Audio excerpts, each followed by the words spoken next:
Hi, everyone. We are going to get started on our next parent topic, which is technology initiatives in the school district. And so I've got it going as a recording. So for joining us live, thank you. Again, we tried different times of the day to see what works and what doesn't, but a lot of people find the easiest way is to watch the recording. So if you're watching this recorded, just know if you have any questions, just reach out to us.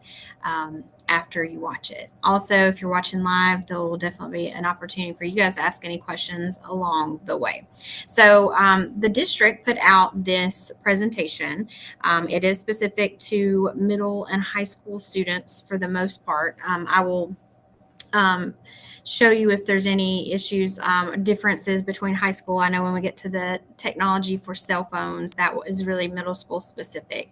But if you have other students in other schools in the district, this may apply to them as well. So again, we just want to go through some of the things that we're doing in the school district to keep students safe while they're online, because we know that in 2025, they are on computers during the school day, at night, doing research. And so we put together this presentation to kind of give you an idea of initiatives that we have. So again, we want to make sure students are staying safe while they are online. So here are a few of the ways that we are doing it within school. When it says SB, House Bill, Senate Bill, that means that it is a state law or a state regulation. And so they put in an act in 2024, so last school year, that students needed to be more aware of what digital citizenship means. And so we are required to teach lessons throughout the year to our students on how to use technology appropriately. Miss Baker, our media specialist, does those lessons with students. She goes into their classroom. She's already done it once, so you can ask your student about that. She goes into their classroom and teaches about a 15 to 20-minute lesson just about being safe online and what digital citizenship means to them. The district also, which I believe is one of the next slides, talks about Parent Protect is a platform that you guys can join for free. And so I'm going to put that information on our newsletter for you guys, and it will just give some parents some tips about how they can keep their own children safe as well at home. Moving forward, some of the topics that Ms. Baker will be doing, and again, this is for all students in Douglas County, and this is specific to 6th through 12th grades.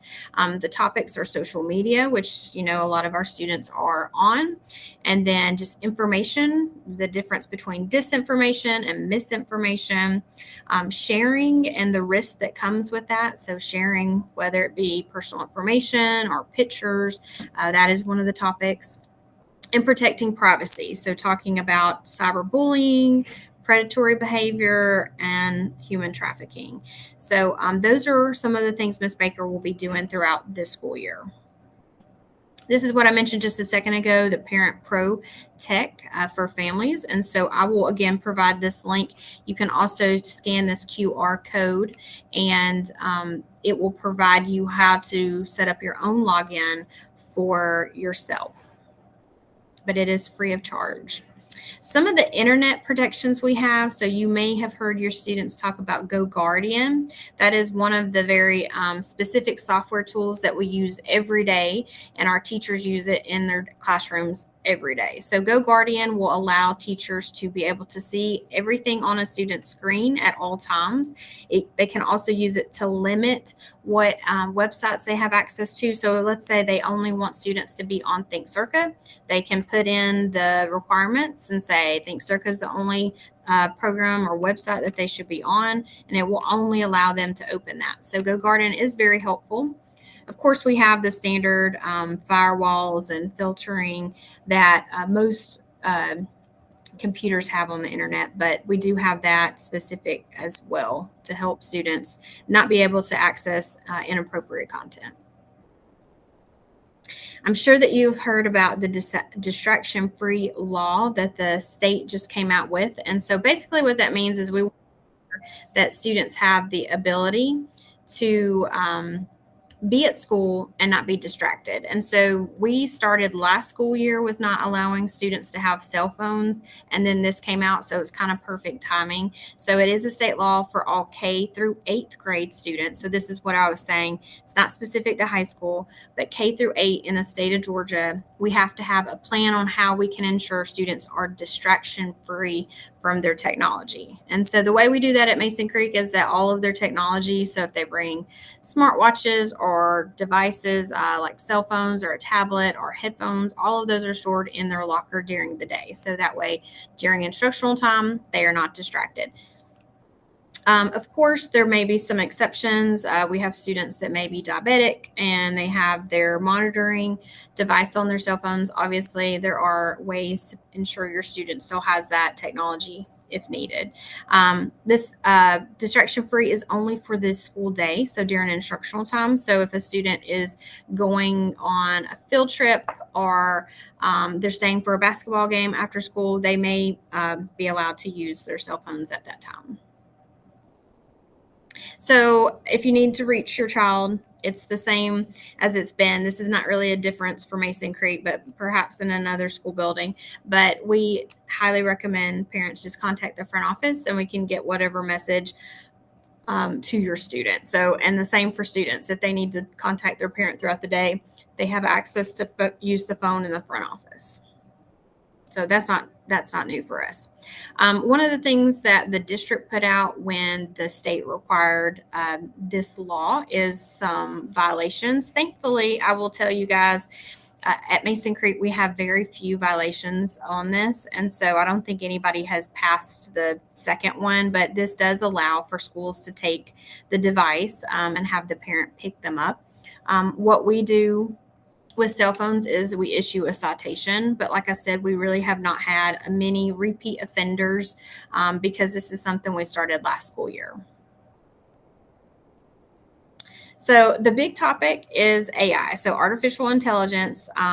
We do have guidelines in our school district with how and when students and our teachers use artificial intelligence or AI. So there's something called some guidelines that we put out. So I think a lot of people will assume generative AI is students using it to cheat on assignments, but there are actually some really good uses of AI, but we just want to make sure that we are using it safely, responsibly, that all of our students have the same access and ability to use it when it makes sense. So what is generative AI? So basically it's a brand new way of thinking, and it's a tool that we can use to draft an email. So you might see a teacher, it looks like, hey, that was really professionally written. It could have been written with the assistance of AI. It can help students brainstorm topics. It can even help students understand complex problems. So you can put a math problem in AI and say, can you show me the steps on how to solve this? So it can be very useful, but what we don't want to happen is this replace critical thinking from our students. And so, we have to continue to emphasize the importance of privacy. So we teach our students, and we ourselves do not put any student information into AI, so they don't have access to it. There's also a lot of age restrictions when it comes to AI, and middle school is that age where some may be old enough. So 13 is usually the age AI programs will put. And so some of our students are 13, but many of them are not. And so we have to be very careful with what we're allowing our students to do. And then, of course, we always want teachers to be able to provide that guidance on when it's appropriate and how they're using it. So again, here's some examples of the guidelines that we're trying to put in place so that we're not having students just, hey, write this paper and AI writes the whole thing. So we're teaching them how to use it a little bit more wiser and not just using it to copy and paste, essentially. So it's an aid to help them understand those complex topics. It is a way that they can brainstorm, again, get great ideas. It could help them with some grammar, of course, if they're struggling with where do I put this comma, or is this the right use of this word, and understanding complex vocabulary. So there was definitely a learning that has to be done first in order for our students to really get a grasp of when they can use AI and when not to. So just some things that would help us for you guys as parents is talk to your child about do they understand when they should be using AI and when they should not. Their responsibility that they have. Of course, if the teacher's directions say do not use AI to provide assistance, then they should not be.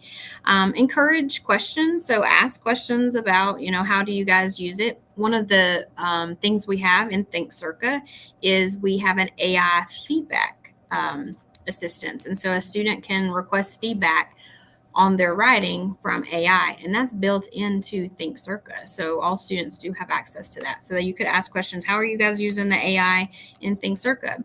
And then more importantly, again, understanding that we don't want the computers thinking for us. So we want students to be able to critically think by themselves, but of course, we want them to use the tools that are available. So again, we do have guidelines in Douglas County School System. We are working on putting them together and getting them out. So students would have guidelines. We would also have guidelines for teachers. So when should teachers be using it to develop assignments? Could be assessments. How can they use AI to break down data, student data, and such? So we are going to be putting together guidelines from the district perspective. These are some resources, and again, because it's a presentation, I know you can't click on them, but I will link them in the presentation that I put on the newsletter. So these are just some links to help parents understand generative AI from a parent's lens. So again, I will link those so you can click through them if you are interested in that. And really, again, AI is something brand new. And because it's brand new, there's a learning curve. So I know when you guys were in school, when I was in school, we didn't have anything that we could use like AI. And so our students are definitely seeing a lot more opportunities come with AI. If you think about other ways, AI it can recommend books for them. So they can put in, like, I really liked this book. Can you recommend more? That's a form of AI. And so we're going to see continued trends of students and teachers using it more often. So this is just like a little glimpse of how we're using it right now. But I know, and you know, that it's going to continue to grow. Okay, I know that was super fast. I tried to do it quick, so I know if you're on your lunch breaks, you can get back. I'm going to unshare my screen. So if you have any questions about technology, the GoGuardian is probably one of the more used tools. So let me stop recording.